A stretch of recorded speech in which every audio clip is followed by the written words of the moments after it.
Hi, my name is Diana, and today I'll be talking about media sexualization of children.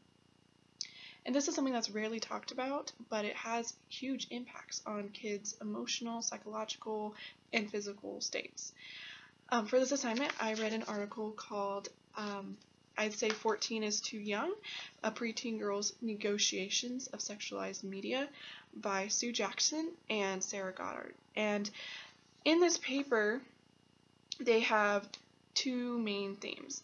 One is that girls are empowered through the media to be sexually desirable, and the other is that girls are expected to be innocent.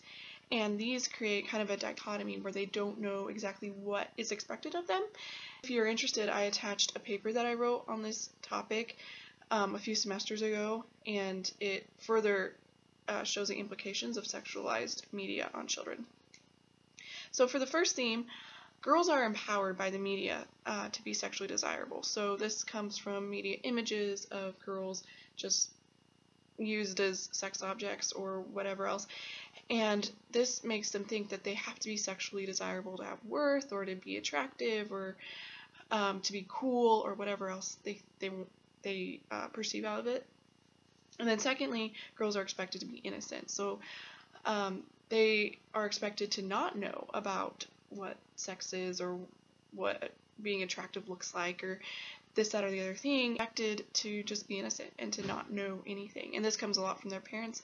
Girls are believe that when their parents see them watching something sexual on TV or on Instagram or whatever, that they perceive that their parents think that if they see it, that they're going to do it, which may not be the case. And so they're usually very embarrassed to watch this kind of content from their parents. So basically, they are stuck between being a good girl, which is innocent and cute and doesn't know anything about sex or adult life, and then they're also expected to be desirable by the media or by their peers, and also know about sexual things.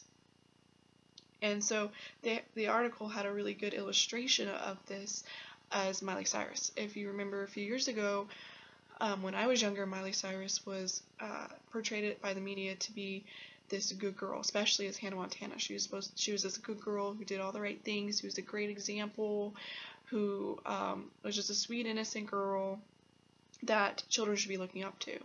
And then I remember when I was about 3rd, 4th grade, maybe 5th, I don't know, she posed nude for Vanity Fair.